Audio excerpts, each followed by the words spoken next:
नमस्ते दोस्तों, मेरा नाम नीलम विजय है और आपका हमारे चैनल सुविचार सप्रसंग हिंदी कहानियाँ में आप सभी का स्वागत है।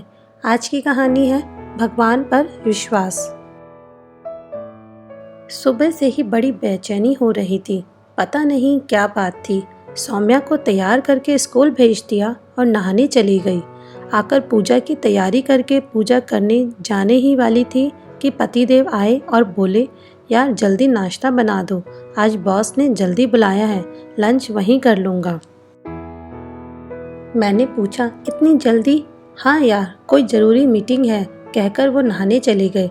पता नहीं क्यों बेचैनी ज़्यादा हो रही थी। बड़े ही अनमने मन से नाश्ता बनाया, ये खाकर ऑफिस के लिए निकल गए। जल्दी से सब रखकर हाथ पांव धोए और भागी पूजा घर की तरफ। मेरे कान्हा मेरे सबसे अच्छे दोस्त,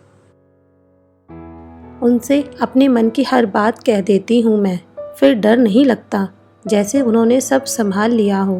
प्रभु, बड़ा डर लग रहा है, आप ही बताओ ना क्या बात है, ऐसा डर तो कभी नहीं लगता। वैसे आप हो तो काहे की चिंता, सबका भला करना प्रभु, हम सब आप पर कृपा बनाए रखना। श्री बांके बिहारी तेरी आरती गाऊं, हे गिरधारी तेरी आरती गाऊं। आरती गाने में जाने खो सी जाती हूँ मैं। पूजा करने के बाद घर के काम निपटाने में लग गई, जैसे सब ठीक हो गया हो। बड़ा हल्का महसूस कर रही थी। थोड़ी ही देर में दरवाजे की घंटी बजी। देखा तो पड़ोस वाली आंटी अंकल बड़े परेशान से खड़े थे। आइए आइए, अंदर आइए ना, मैंने कहा, पर उन्होंने कहा आज रवि यानी मेरे पति मिला था, कह रहा था ज़रूरी काम है, सुबह 8:30 की ट्रेन पकड़ने वाला था। जी अंकल, पर बात क्या है, मैंने घबराते हुए पूछा। आंटी अचानक ही रोने लगी। वो बोली, उस लोकल में तो बम ब्लास्ट हो गया है, कोई नहीं बचा। मेरे आसपास तो अंधेरा ही अंधेरा छा गया। मेरी क्या हालत थी, शब्दों में बयान नहीं कर पा रही हूँ। सीधे दौड़ते हुए कान्हा के पास गई। उन्हें देखा तो लगा ऐसा नहीं हो सकता। बस वहीं बैठे बैठे कान्हा कान्हा करने लगी। तभी मेरा मोबाइल बजा, जो आंटी ने उठाया और खुशी से चिल्लाई, बेटा रवि का फ़ोन है, वो ठीक है। मैंने आँख खोलकर कान्हा जी को देखा, लगा वो मुस्कुरा रहे हैं। मैं भी मुस्कुरा दी। इनकी आवाज़ कानों में पड़ी तो लगा जैसे अभी अभी प्यार हो गया हो।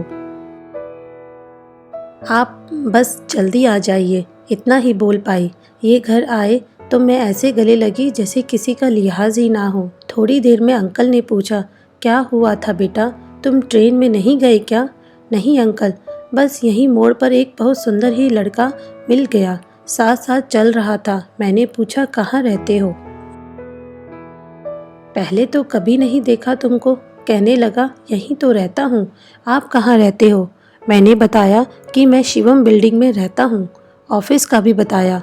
उसने बताया कि वो मेरे ऑफिस के पास ही जा रहा है, लेकिन टैक्सी से, और कहने लगा, आप भी क्यों नहीं चलते मेरे साथ? मैंने कहा, नहीं थैंक यू, मैं ट्रेन से जाता हूँ। अब वो जिद करने लगा। बोला, मुझे अच्छा लगेगा अगर आप चलेंगे तो, वैसे भी टैक्सी जा तो रही है ना उस तरफ। मैंने भी सोचा, चलो ठीक है, आज टैक्सी से सही, कम से कम ट्रेन की धक्का मुक्की से तो बचूंगा। और हम लोगों ने एक टैक्सी कर ली। मुझे देखकर ये बोले, यामिनी, पता नहीं क्या जादू था उस लड़के में कि बस मैं खींचा चला जा रहा था। बहुत ही प्यारा था वो, आज जैसा मुझे पहले कभी नहीं लगा।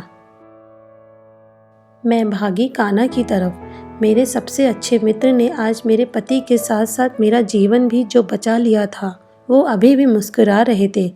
भक्ति भी शक्ति है।